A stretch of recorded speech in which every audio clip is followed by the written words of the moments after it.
toute façon, avec toi, c'est toujours pareil. Vous voyez ce genre de phrase là, ce genre de critique d'une certaine façon, qui ne disent pas leur nom.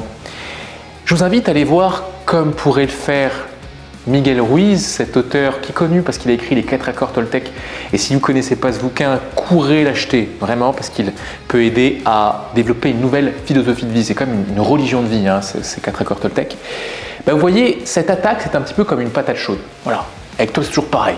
On vous envoie cette patate chaude, ou le public qui vous critique, que vous n'êtes pas assez ceci, vous êtes trop cela, vous n'êtes pas assez à l'aise, j'en sais rien. Donc c'est une patate chaude qu'on vous envoie.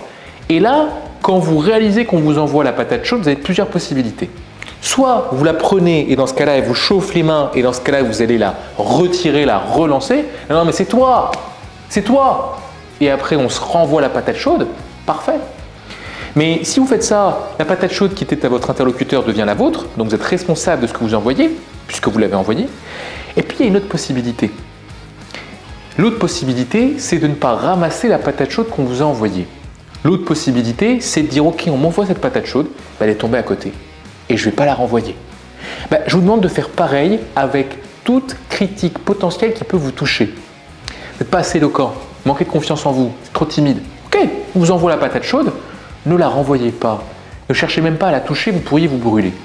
Gardez cette image à l'esprit. Quelqu'un qui vous envoie une patate chaude, vous avez le choix de ne pas la reprendre et de ne pas la relancer. Et si vous vous rappelez de ça, vous êtes libre et vous êtes en maîtrise.